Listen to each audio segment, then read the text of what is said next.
mikasika ny asa any ivelany izay mahamay ny sasantsasany ny tanora malagasy dia misy tanora efa-jato zao nampanantenana asa ho any Kanada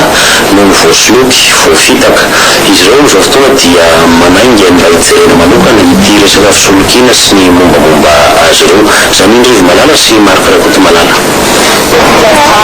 Fahanisy ireo latotany fitarenana dia nivondrona ireto tanora voasoloky tamin'ny fampanantenana asa ho any Kanada ireto. Misa efa-jato izy ireo ka ny agence malagasy transparence izay norona mirarana Zorivo no nambarany fa manao izao fisolokiana izao.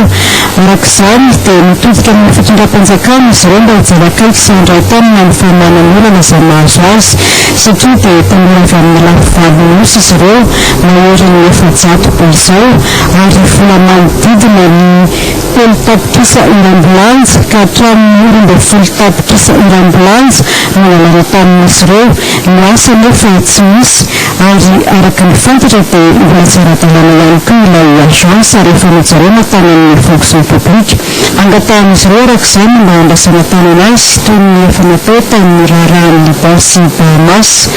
Nambarana ihany koa fa mba hanongorana ny resaka fisolokiana atao amin'ny tanora eto Madagasikara indrindra amin'izao andro sarotra tiavin'ny malagasy izao sy mba tsy hisiany intsony ny olona voafitaka sy ho very fanana toy izany no angatahana izany fandrasana tanana izany. Konosany koa izy ny fampitandramana ireo malagasy namana eny amin'ny faritra tsy voafitaka amin'ny fampanantenana sapakady toy izao izay ataony itony foibe itony.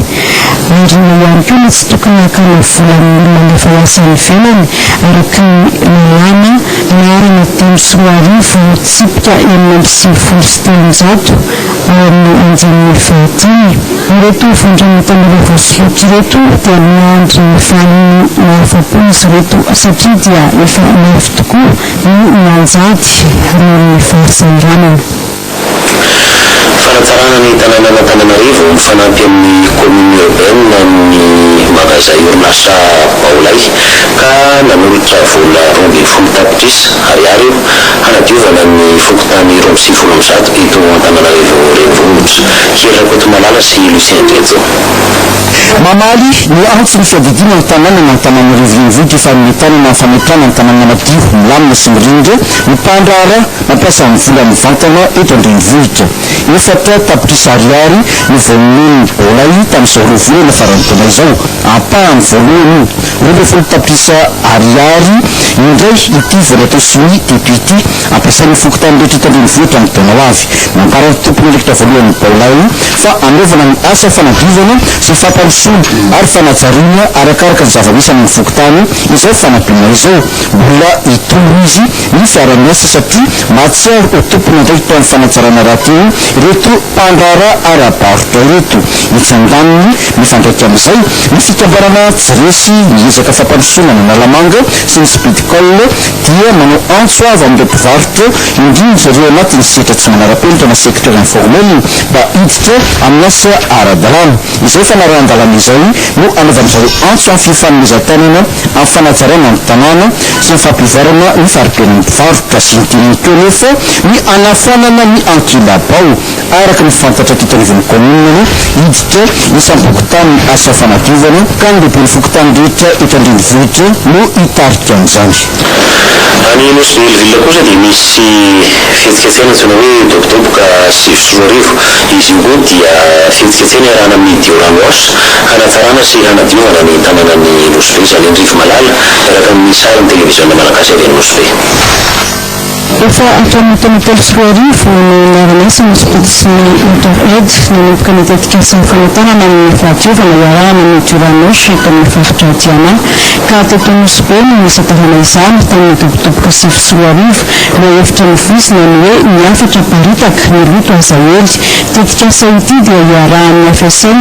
na Fédération Scoutisme de Madagascar ahitana ny mpanazava kiady 10 antily sy fanilo avy amin'ny fiangonana adventiste teto Andavakitoko no niangano Karina Valina nandalina tsenaboary ny faranavatamisy ombre de commerce misy ireo trano rehefa mampisehoana hafatra samihafa hikatsina ny fahadiovana ny fanakalozan-kevitra sy ny tanàna mponina tamin'ny lalao isan-karazany mito tamin'ny fandefasana oronan-tsary mietsika teto amin'ny komuna izany ny safidina manoka ny Osibeny ny fahatsapana fa misy ny toerana izay ilana fanatanana amin'ny fahadiovana toy ny Altsamanjary sy Ambatoloka volana ihany koa ny famarinarana lody sy ny fako avy amin'ny asa-tokatrano zavatra teny ny tanàna mponina fampiasana rano fisotro madio fampiasana trano fivoahana fanasana tanana amin'ny savony ny famitanana dia nonga tamin'ny famoronana ten'ny skoto hitonana ny olona anofa fitondran-tena sy fomba fanao hitondrina ny fahadiovana nitasika mietsika teto Osibeny hitondrina nasionaly ny Dioranosy rakotondran'ny Bervelo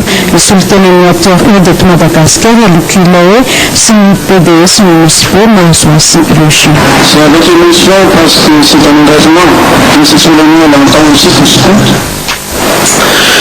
Tany bony kosa tany Mahajanga dia misy fifandram-pahefana teo anivon'ny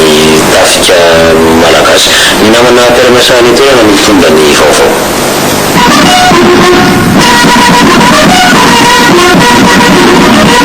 Tontosa ny passation de commandement teo amin'ny colonel Alipatisa izay chef de corps ny 1 sur RN 4 teo ka voatendry amin'ny andraikitra hafa sy ny colonel Jamalaza Léon chef de corps 1 sur RN 4 vaovao ny 17 novembre 2024 no nanototosana ny lanonana ara-miaramila mahakasika izany ary natao teo ambany fiahian'ny général de brigade Ndrianar John André chef de l'état-major général de l'armée malagasy notonony ireo mpitondra sy ny manam-pahefana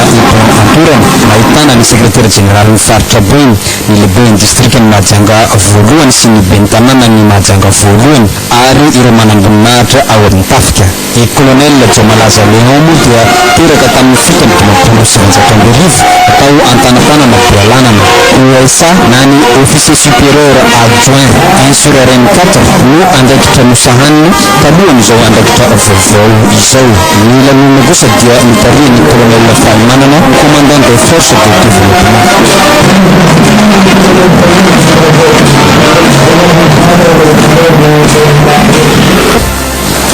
Tany Tsiranana kosa ny Tomasina nisoraka amin'ny zoma teo ny taom-piotazana ny letsi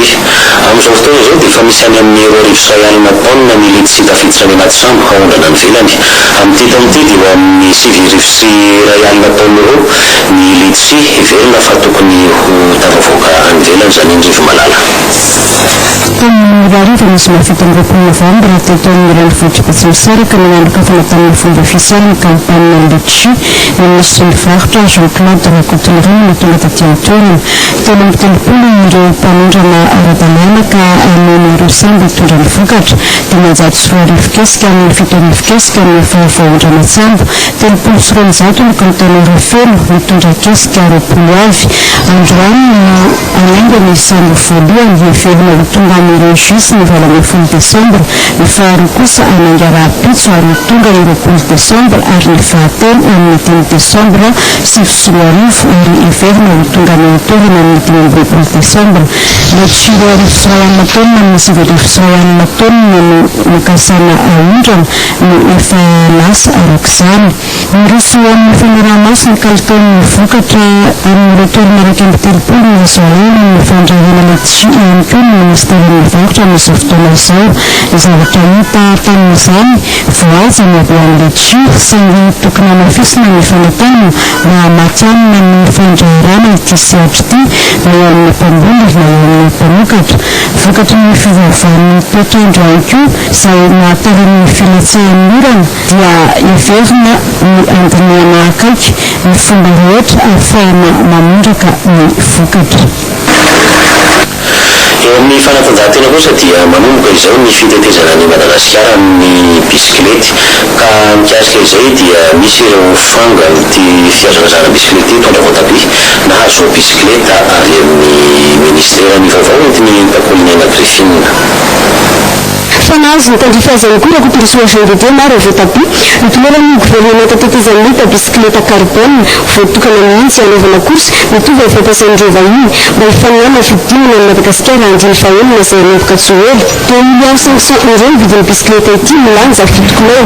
ny rezaka vitandra voatapi raha tsy laza afa-tsy ny tompon-dakany tory taona 4 sy 9 teo ihany koa diatonao tamin'ity taona ity no nanampy ny fitondrana azy mba hivelarana bebe koa amin'ity taranja azakazaka